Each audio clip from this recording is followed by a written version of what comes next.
Hello అండి. ఈరోజు నేను దొండకాయ రోటి పచ్చడి చేశానండి. మనం పేరుకే ఇది రోటి పచ్చడి అంటాం కానండి, మిక్సీలోనే రుబ్బానండి. కానీ రుబ్బే విధానంలో రుబ్బుకుంటే మిక్సీలో కూడా మనం రోట్లో రుబ్బుకున్నట్టే రుబ్బుకోవచ్చండి.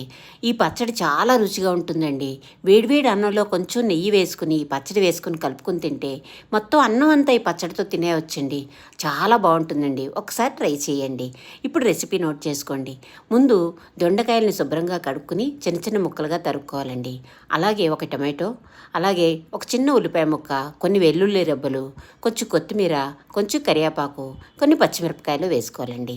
వీటన్నిటిని ఒక పక్కన పెట్టుకొని ఇప్పుడు కళాయిలో నూనె వేసి అందులో కొంచెం మినపప్పు, కొన్ని ధనియాలు, కొంచెం జీలకర్ర, అలాగే కొంచెం మెంతులు, కొంచెం ఆవాలు ఇవన్నీ వేగాక కొంచెం ఇంగువ వేసుకోవాలండి. ఆ తర్వాత ఇందులో ఈ ముక్కలన్నిటినీ వేసి కొంచెం మూత పెట్టేసి మగ్గనివ్వాలండి. ఇప్పుడు ఇందులో రాళ్ళుప్పు, కొంచెం పసుపు, చింతపండు వేసి ఇంకొకసారి వేపుకున్నాక రుబ్బేటప్పుడు కొంచెం బెల్లం వేసి రుబ్బుకోవాలండి. రోటి పచ్చడి ఎప్పుడు మెత్తగా రుబ్బుకుంటే రుచి ఉండదండి. కచ్చా పచ్చాగా రుబ్బుకున్నాక కొంచెం నీళ్ళు వేసుకుని ఒక 2 సార్లు పలచేస్తే రోటి పచ్చడి తయారవుతుందండి. చాలా రుచిగా ఉంటుందండి.